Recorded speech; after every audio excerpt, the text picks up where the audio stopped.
Despite the substantial advancements in forensic science and investigative techniques, many cases remain unsolved.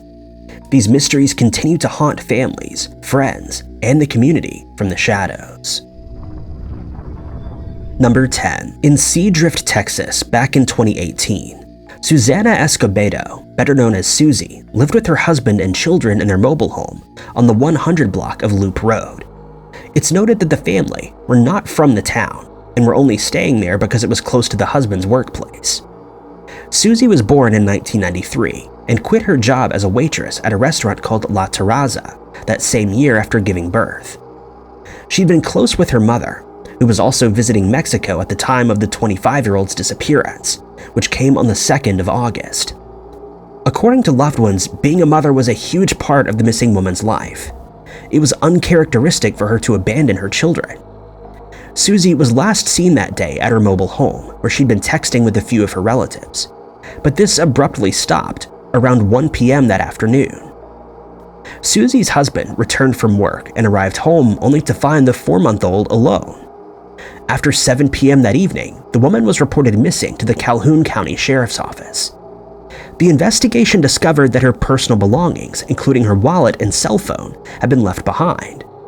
The home was searched and some fingerprints were found, but the results were never divulged. Those investigating the incident also interviewed the husband, who was not named as a suspect. It was confirmed that he'd been at work until the end of his shift at 7 p.m. According to another news outlet, the missing woman's sister had gone to the RV shortly after she was declared missing and found vital fluid on the carpet, but this is not indicated in the investigation.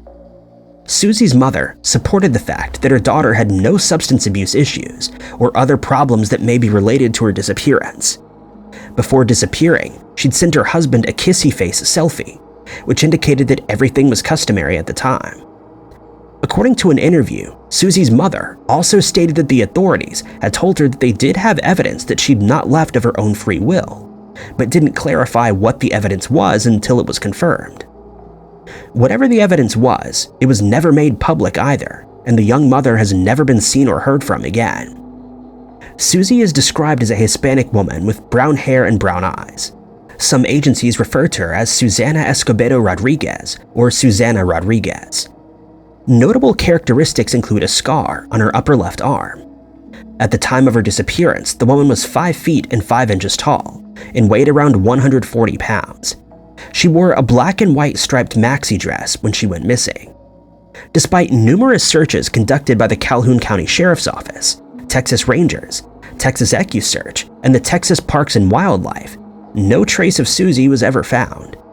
The authorities believed that she'd met with foul play and that she didn't leave of her own accord. The circumstances surrounding the enigmatic disappearance remain unclear. A reward of $500 to $1,000 is being offered for information on the missing woman's whereabouts. The investigating agencies are the Calhoun County Sheriff's Office, who can be reached at 361-553-4646, and Texas EquuSearch, who can be contacted at 281-309-9500. Number 9. Melanie Marie James was born in July of 1992. She grew up in Farmington, New Mexico with her family. She planned to enroll at San Juan College and said that she would later apply for a job. But the 21-year-old would never get this opportunity, as she would become one of the few unsolved missing person cases. In mid-April of 2014, Layla, Melanie's mother, had planned a dinner with her daughter to show support for everything she'd been working towards. But the daughter never showed up that evening. Layla called her, but there was no response. She drove to the college to look for her, which proved futile. On the 20th of April, she was seen walking down 20th Street and Butler Avenue, close to McKinley Elementary School. This was the last time her sister Melissa had seen her. She'd been accompanied by an unknown African-American male who was a height of 6 feet. He had curly hair and a thin beard. Her sister reported that she appeared to be her usual self, and the two casually conversed. Melanie also revealed that she would be going to Albuquerque that day and wrote a phone number on her sister's hand with a highlighter. It's noted that she had none of her belongings with her, not even her cell phone. Unfortunately, the number would get washed off before being written down somewhere else or added to the contact list. Melissa planned to return later that day to pick Melanie up again, but when she arrived there, she couldn't find her. According to the family, she sometimes dropped out of sight for a few days and always turned up again. 4 days later, a purse belonging to the woman was found in an alleyway in the Yucca Avenue area. 53 days later, there was still no communication from Melanie, and on the 12th of June that same year, a missing person report was finally filed with the Farmington Police Department. The purse was swabbed for DNA, but the state lab refused to accept it, since there was no evidence of a crime taking place. Over a year passed, and a report of an individual matching the description of Melanie came in. She was spotted on surveillance cameras at a Family Dollar store in Farmington, but was acting strangely. A customer had also spotted her there and quickly got a hold of Layla, who rushed through but still couldn't find her missing daughter. According to the witness, she'd been acting as though someone was watching her. After reviewing the footage, the family realized it was definitely her, but ever since then, the case has gone cold. Melanie is 5 feet tall and weighs between 115 and 120 pounds. She was last seen wearing a blue bandana shirt, blue jeans, and black shoes. She's said to have brown hair and brown eyes. Her right index finger has a spade tattoo and her ears are pierced. The investigating agency is the Farmington Police Department, which can be reached at 505-566-2370. Number 8. Bradley Wayne Allen, a construction worker, was born in November of 1979. In 2017, he'd been living with his partner Megan Cody and their son. The family stayed in a house on Bradley's grandfather's 20-acre property near Ashley Road 80. The property was in the Shiloh community of Fountain Hill, Arkansas. 2 of his daughters from a previous relationship were living nearby, and on the 18th of July that year, the man had left the house and headed towards the woods. He'd just been arguing with Megan and was trying to cool off. Bradley indicated he would return a few hours after having time to himself. He walked off at 3 that morning. After some time, the girlfriend headed off to bed. As the morning hours drew in, there was still no sign of Bradley. Living on such a large plot with other family members means seeing each other often, walking about, or even visiting. A family member knocking on the door is nothing out of the ordinary, but Angie Allen Clavitt never expected this kind of news to be brought to her doorstep. The woman was informed that her 38-year-old brother was missing. The same story was relayed to her. He walked into the woods and never came out again. That was the last time that anyone had seen or heard from Bradley. A few days later, on the 22nd of July, the family filed a missing person report with the Ashley County Sheriff's Office. Upon further investigation, it was determined that he'd taken off on foot on the morning of the 18th after getting into an argument on the evening of the 17th. Since his disappearance, there's been no activity on the phone or even on his bank cards. Bradley also never picked up the paycheck that would automatically be sent to his bank card. He left his wallet and debit card at the house. Multiple searches of the property ensued, but to no avail. Cadaver and tracker dogs were brought in, and his scent was tracked for a few miles down the road before vanishing. Once Megan had told Jennifer, Bradley's cousin, what had happened, she picked her and the son up, and for the next 3 days they searched all over. They contacted friends, old friends, employers, and employees, but there was no sign of the missing man. Investigators came to the plot and went to speak with each of the residents at each house. Later, reports would come in detailing some sightings of the man as far as Louisiana. Unfortunately, none of these reports were the person they were looking for. On the 25th of July, the sheriff's office applied for search warrants for the phone and interviews with others that the missing man may have come into contact with. None of the warrants produced any crucial leads. Bradley is said to be 5 feet and 8 inches tall and weighs around 165 pounds. He's a Caucasian male with brown hair and green eyes. He has a tattoo of praying hands on the right side of his back, a spider web on his left elbow, a tribal tattoo on his right bicep, a ring tattoo on his left ring finger, and a cross on the left side of his shoulder. He was last seen wearing black shorts with a red stripe down each side, a light-colored shirt, black Under Armour shoes, and a black hat. If you have any information about Bradley, you're encouraged to contact the Ashley County Sheriff's Office at 870-853-2040. Number 7. In 2015, Sheila Lou St Clair, a 48-year-old Native American woman, was said to have planned a trip to the White Earth Reservation located in western Minnesota. She was supposed to arrive there sometime in the summer, but never did. She may also have wanted to go to Red Cliff, Wisconsin, but she didn't arrive there either. This was because she'd suddenly and mysteriously disappeared.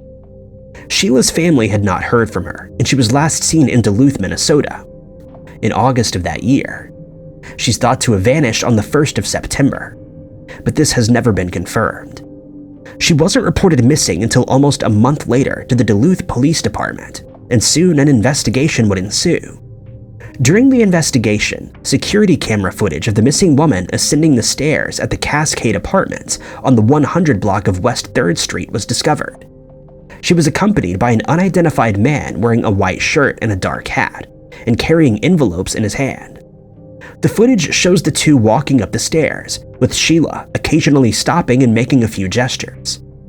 She soon disappeared from view, and this was the last time she was ever seen. A year following the disappearance, the police department finally released the footage to the public on their Facebook page. A series of unanswered questions followed, including who was the man, was her mobile phone recovered, and did they find any clues in the apartment building or even the missing woman's residence? A reward of $1,000 is being offered to anyone who provides a tip leading to the conviction or arrest of any individual responsible for the sudden disappearance. A lot of money, time, and effort has been put into attempting to locate and investigate the ordeal, but to no avail. It's also noted that there are many holes in the case, but according to Police Chief Mike Tuscan, they may be closer to determining what happened that day. For now, the case remains unsolved. In 2016, Lieutenant Dan Chicos stated someone knows something. It was discovered that the woman did not have a car at the time, and if she wanted to go on her planned trip, she may have needed a ride there. Disappearing without any warning was said to be extremely uncharacteristic of Sheila, and she was considered to be missing under highly suspicious circumstances, adding to the mystery of her disappearance. Despite the best search efforts and constant advertising of the missing person, no new information has surfaced. The case ran cold and continues to profoundly affect and haunt the community and Sheila's entire family, who are left with unanswered questions and a void that can never be filled. The haunting video is the last known footage of her. A billboard at the intersection of Piedmont Avenue, Garfield Avenue, and Superior Street directs any passers-by to make contact with the Duluth Police Department should they have any information about the missing woman, and they can be reached at 218-730-5050. She's described as 5 feet 4 inches tall and weighing around 115 pounds. Sheila has brown hair, brown eyes, and an impaired foot, which results in a limp. Another distinguishing characteristic is that she has an eagle tattoo on her right arm. She may also go by the surname Jackson, and was last seen wearing a knee-length black dress with light shoes. Number 6. In 1994, Tamara Bradley lived in her mobile home in Blaine, Minnesota.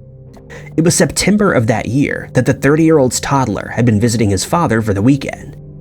During this time, the woman's workplace, Federal Foam Technologies, was looking at moving to Wisconsin, so she had to look for a new home to move to so that she could be closer to her work. Federal Foam Technologies was located at the 3500 block of 2nd Street North in Minneapolis. It was in this area on the 30th of September that Tamara would last be seen. After leaving her place of employment at around 3:30 that afternoon, she disappeared. She was reported driving north on Washington Avenue and heading for East River Road, the route she would take to get home. But she never made it there and has never been heard from again. A few days later, on the 2nd of October, the missing woman's mother opened a missing person case with the Blaine Police Department. This came after Tamara failed to get her son from the weekend visit with her ex-husband. An investigation into the disappearance was carried out, revealing that there'd been no activity on the woman's bank accounts since she vanished. 3 uncashed paychecks and an uncashed child support check were left behind. A coworker also reported that she'd been in a good mood that day and would look at a house or a few in Stillwater, Minnesota during the upcoming weekend, before having to collect her son that Sunday. It was unlike Tamara to leave without warning. She would never leave her son behind. No family had spoken to the woman during the weekend, but none of them had been concerned as they knew that she would be looking at some houses. Once the family had grown worried, they headed for her home only to find it dark and empty.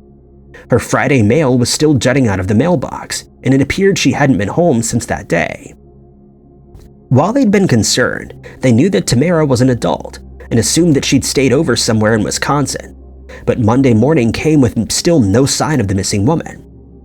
A day after the case was opened, a vehicle was found in a no parking zone. It was a silver 4-door 1998 Buick Century Custom with the number plate 286CCY.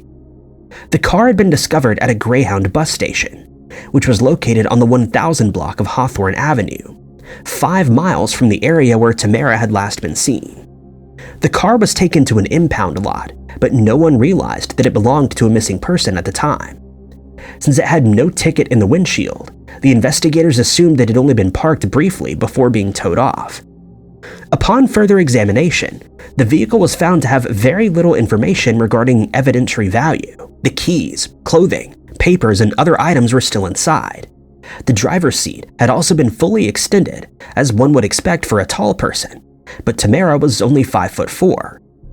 It was reported that there were no signs of a struggle, but foul play was suspected in the case.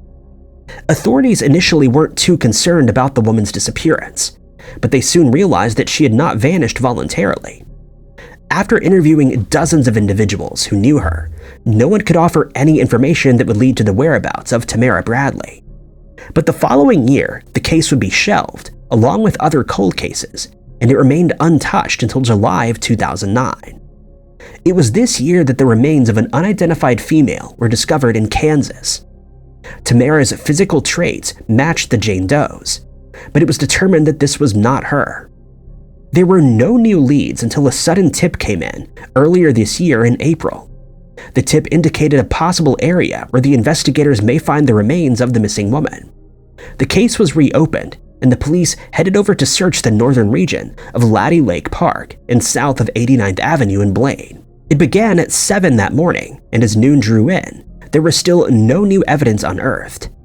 Federal Foam Technologies is offering a $10,000 reward for any information that leads to Tamara's whereabouts. She's described as a Caucasian female who weighed around 135 pounds upon her disappearance. She has brown hair and hazel eyes, and her distinguishing characteristics include the scar on her pinky from a reattachment surgery. She also has other surgical scars on both her knees and her jaw. Tamara had previously broken her left arm and was wearing a partial denture plate. Both of her ears are pierced, and she has a mole on the upper left side of her lip. Some refer to her as Tammy. Should anyone have any information regarding the missing person's whereabouts, you're urged to contact the investigating agency, the Blaine Police Department, at 763-427-1212. Number 5. Darian Michelle Hudson was born in April of 1994 in Hutchinson, Kansas. Here, she would attend Hutchinson High School, Barton County Community College, and then Langston University on a softball scholarship. In 2017, the 23-year-old worked at Chili's, a grill and bar restaurant on Perkins Road. Darian was described as a reliable worker, so her failure to show up for work on the 22nd of October came as such a shock. The woman was missing. 3 days later, on the 25th of October, Stephanie Hudson, Darian's mother, received a few worried phone calls and some text messages. Friends were expressing concern, stating that they'd been unable to reach her, and the next day the family would arrive at her apartment, which was located on West 5th Street. There, they would find the door open, a light on, and some dishes in the sink. Some of her personal belongings and her cell phone had been left there. When the family tried to establish a missing person report, they were told to wait 48 hours. Darian was only officially reported missing on the 28th of October. Just a year before her disappearance, Darian was facing personal difficulties, including a tough breakup and the loss of her dog, Zig. She'd recently discussed plans with her mother for the family to pick her up the following weekend. Darian was planning to move to Wichita, Kansas, where she'd enrolled in a nursing school. As soon as the missing person report was filed, the Stillwater Police Department launched an investigation into her disappearance. They began with the public transportation records since she didn't own a car, but it was confirmed that she didn't travel by such means. Next, the authorities could rule out plotting by those close to this missing individual. Over a month later, the authorities finally had something. On the 2nd of December, the investigators were notified that a credit card belonging to Darian was being used at a hotel in Oklahoma City. The man responsible for this was tracked down and questioned. He explained that he'd found this card in a purse that was sitting on top of a concrete sewage container at a construction site where he'd been working. The site had been at St. Francis Xavier Catholic Church at the intersection of McElroy Road and Country Club Road. So the investigators headed there and questioned more construction workers. Many of them had claimed to have seen someone matching Darian's description in the wooded area south of the site. Another worker supporting this also stated that she'd been staring off blankly, and that when he tried to speak to her, she wouldn't respond. Another individual who stayed on a property adjacent to the church property explained that on the 26th of October, he too had seen a woman matching the description coming out of the woods. He noted that she began to speak with his grandchildren, but fled by the time he reached them. According to this report, the woman in question was heading north to McElroy Road, and then west toward Country Club Road. The last reported sighting of the woman, who witnesses believe was Darian, was later this same evening by someone who'd seen her sitting on construction equipment. She appeared to be waiting for someone, or perhaps for someone to pick her up. It stated that she might have been wearing blue jeans, a white shirt, and a dark-colored coat. After these reported sightings, the investigators began searching the wooded area. They found a wallet there that had Darian's identification, as well as other bank cards and credit cards. Additionally, they found a sweatshirt belonging to her. Since this finding, no further clues have been unearthed that could lead to the whereabouts of this missing woman. The case went cold, and Darian is described as an African-American woman with brown eyes and black hair. She was 5 feet and 3 inches tall at the time and weighed around 120 pounds. Distinguishing characteristics include a tattoo of 5 birds and a feather on her right shoulder. Beneath this tattoo, there's lettering that says "Birds of a feather flock together." She also has both ears pierced and her left nostril. Darian's friends sometimes call her D or D-Baby. Anyone with information regarding this missing individual's whereabouts is encouraged to contact the Stillwater Police Department at 403-327-4171. The agency case number is 2017-32662. Number 4. It was on the 4th of November in 2018 when James Leka mysteriously disappeared. On the evening of the 3rd of November, a Saturday, he and some friends had been on Water Street in Eau Claire. First, they would visit Shenanigans and then head to the Pioneer Tavern to celebrate a birthday. At some point that night, James was separated from his group, but was able to make contact with them via phone call at around 12:25 the following morning. Strangely though, he never returned home, and on the 5th of November, he was reported missing.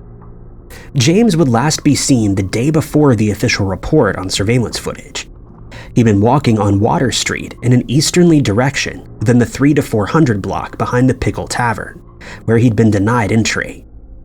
The footage showed he was heading towards the bike trail at 1:13 that morning. Cody, a childhood friend of the missing man, described James as a well-natured individual who was fun to be around, but he appeared to be stressed or frustrated in the footage. The missing man was an Army veteran who served in Afghanistan. At the time, he'd been studying engineering at the University of Wisconsin-Stout in Menominee. An investigation quickly began into the disappearance, which uncovered the surveillance video and cell phone records.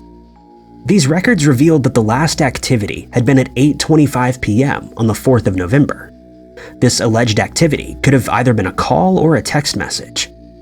The phone records were also used to obtain GPS coordinates, which led authorities to the 1100 block of Menominee Street, close to the Chippewa River. James had been living with his roommate, May, and his sister Kristen at the time of his disappearance. May and James were always in communication, and Valerie, the missing man's aunt, described the roommate as demanding, which she'd heard from the man's father. May had contacted the father when her roommate failed to return home, but because of the demanding nature that she was said to possess, none of the family seemed to be concerned. It was also alleged that she refused to assist in the search efforts and completely avoided the family. Kristen contacted May the following week, but she merely responded with "talk to the police." This roommate is not considered a suspect, and no person of interest has been named in the case. During the investigation, it was found that the vehicle had been left untouched and had not been moved since the evening of the disappearance. The missing man also never attended any university classes, raising concerns. Despite the best search efforts carried out by the police and fire departments, James remains missing. The search effort included a run through the Chippewa River, but to no avail. No evidence as to the whereabouts of the missing man has since come up. The family has a Facebook page dedicated to finding James, called Bring James Home. They expressed on the page that they miss him every day and pray daily for a safe return. The missing 28-year-old wore light blue jeans with rips at the knees, a short-sleeved red shirt, and a baseball hat.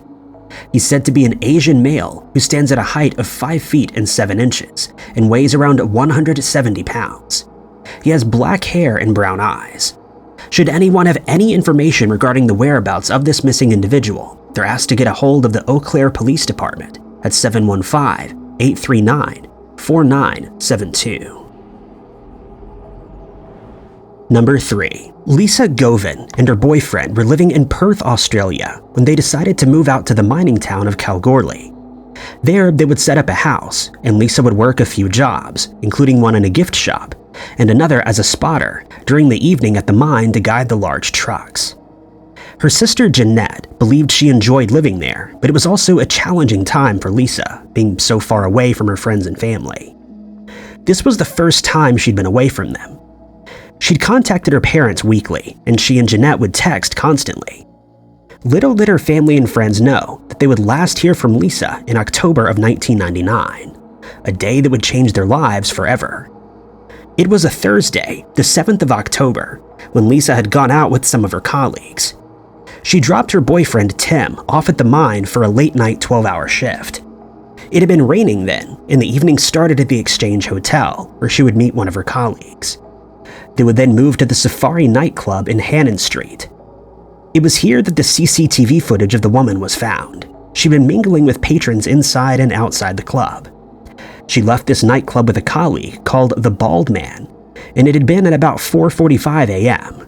The two signaled a taxi, and they drove a short distance before Lisa requested to be taken back to see a female friend standing outside the club. The man who accompanied the woman that evening explained that he would meet her again back at his house, but he started phoning her when she didn't turn up. Tim had also phoned her, upset because she was having a good time while he was stuck at work. After requesting that she go home, the two argued, and Lisa turned her phone off. Around 7:30 a.m. that morning, the 8th of October, Lisa was seen again outside Bunnings, and then at the Foundry Hotel Bottle Shop on Boulder Road. The hotel is situated next to the dedicated clubhouse of the D-Rose Motorcycle Club. According to witnesses, the woman in question had been seen inside said clubhouse around 7:45 that morning, allegedly engaging in a game of pool. This is believed to have been her last known location because Lisa had disappeared. Tim had finished work and headed home, but he found that his girlfriend had not returned. He quickly got hold of the Calgary police and reported her as missing, but they told him they couldn't do anything as it hadn't been 2 days. Despite this, Tim drove around on his motorcycle searching for Lisa, his heart pounding with worry. In his panic, he fell off the bike and was admitted to the Kalgoorlie hospital. Jeanette was contacted later that day around 5 p.m. by Tim, who she recalls sounded petrified. After thorough interviews, the bald man was confirmed not to be a suspect in the disappearance. It came as a shock to Jeanette that her sister was last seen at a motorcycle clubhouse. Tim had a bike, but he didn't belong to a biker club. However, another sister, Sharon, knew that she would go to the clubhouse regularly and had even confronted her at one point, but Lisa couldn't see why it was such a fuss. The bikers were her friends. It was noted that for a visitor to be granted access, they would have to be associated with existing club members, which it appears Lisa was.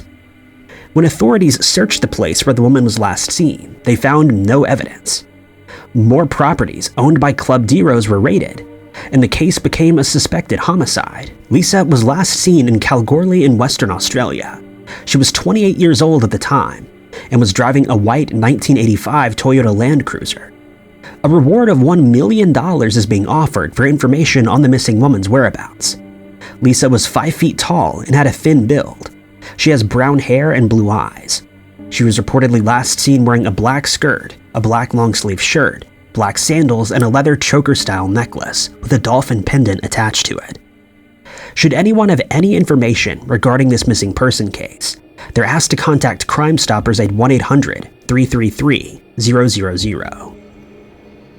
Number 2. It was 7:30 a.m. on the 12th of March in 2018 when Ebony Monique Gon's brother, Alvin, arrived at her apartment where she'd been living with 2 of her 3 children.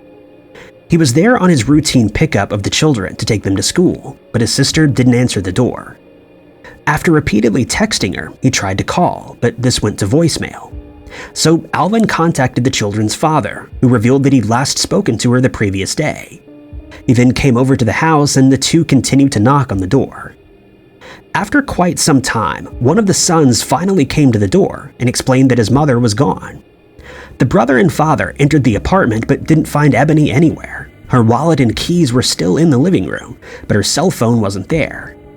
Immediately, the two contacted the Columbus Police Department and reported the mother missing. During the investigation, it was found that a relative was the last known person to speak to the missing woman.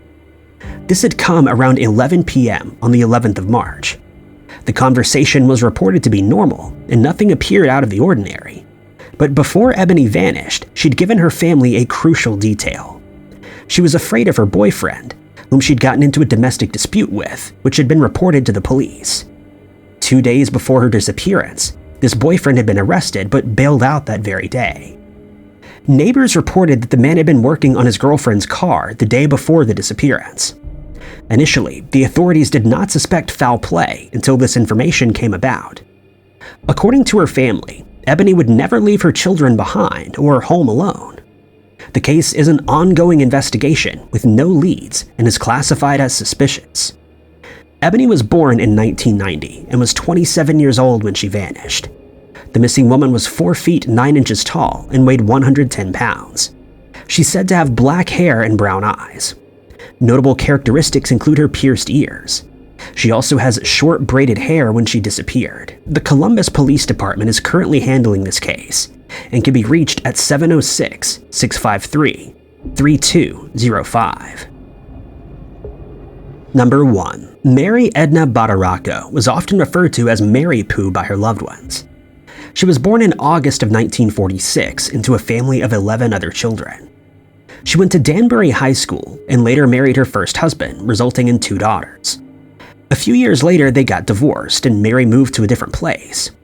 She was said to hold various house cleaning and bartending positions. She would meet her future husband, Dominique Senior, at one such bar. He had 4 children from a prior marriage, and the two eventually eloped in 1970. In August of 1984, the 38-year-old disappeared from her home in Sherman, Connecticut, but conflicting sources state that she'd gone missing from Southbury. Unfortunately, Mary and Dominique found themselves in a rocky relationship that included infidelity. She'd left several times but always returned, but her daughters noted that Dominique had never taken on the role of being a stepfather. One of the daughters described him as domineering, not only towards them but to his children as well. These statements would later play a role in the missing person case. The daughters quickly moved out when they got the chance, and later the couple moved into another house located on the 20 block of Wakeman Hill Road, which is in Sherman. The two lived there for 6 months before the disappearance. It was just before Mary went missing that she discovered her husband was having an affair and made the decision to divorce him and gave up the rights to the house for just $1. The children last heard from her on the 19th of August, 1984, which alerted them to her disappearance, since they were in constant contact with her. Dominique claimed to have last seen his ex-wife on the 20th of August. He explained that the two had discussed an informal divorce settlement of $100,000 to $250,000. She packed her things and left the residence, never to be heard from again. Upon the investigation, though, no evidence of this money was ever found, and 2 different stories have come up about the events that took place that day. The first was that they discussed the settlement before Mary packed her things and left while Dominique wasn't home. And the second story claims that she packed and left the place while he was in the house. One day, one of the daughters, Sherry, left her workplace and drove to Wakeman Hill Road. She saw her mother's 1982 black Chevrolet Cavalier parked outside with the windshield smashed in on the vehicle's driver's side. But Sherry believed that the scene had been staged as it looked unnatural.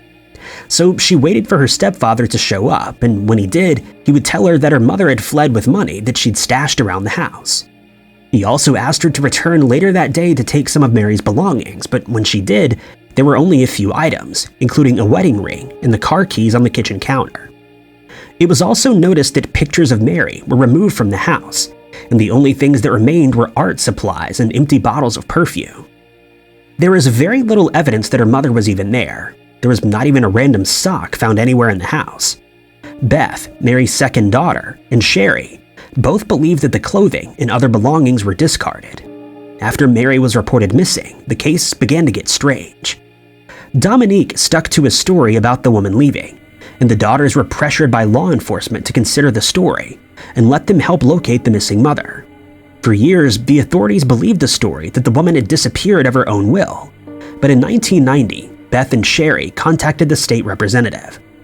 They managed to reclassify the case as a homicide successfully. Representative Lynn Tabersack had a son on the same softball team as one of Dominique's sons. This son had told Tabersack that his mother shouldn't get involved in the case, but the family took no legal action for the threats. Then an ex-member of the Hells Angels came forward with a tip. He was placed in the witness protection program shortly after, but stated that the missing woman had been a victim of homicide carried out by the members of the club. This tipper stated that members from the Bridgeport chapter had issued a contract on the woman's life. Through further investigation, it was discovered that Joseph, Dominique's son, was too a member of this club, and he was imprisoned for a separate attack on one of his father's rivals.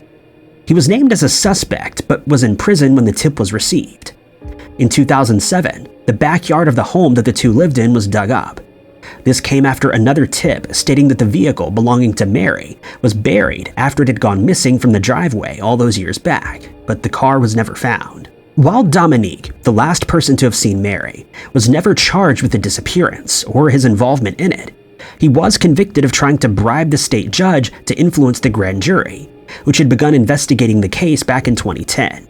He was released in 2016 after serving 3 years out of his 7-year sentence in the case of attempted bribery.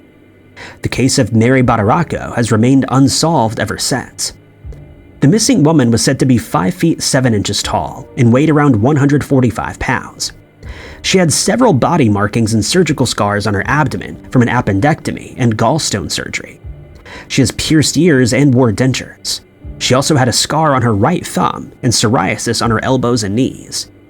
Anyone who has information on Mary's disappearance is encouraged to contact the State Police Western District Major Crime Squad at 800-376-1554. Thank you guys so much for watching. If you liked this video, be sure to hit that like button. Also, don't forget to subscribe and click that notification bell to keep up to date with all of our future uploads. But my name is Ty Knotts, and I'll catch you guys in the next video.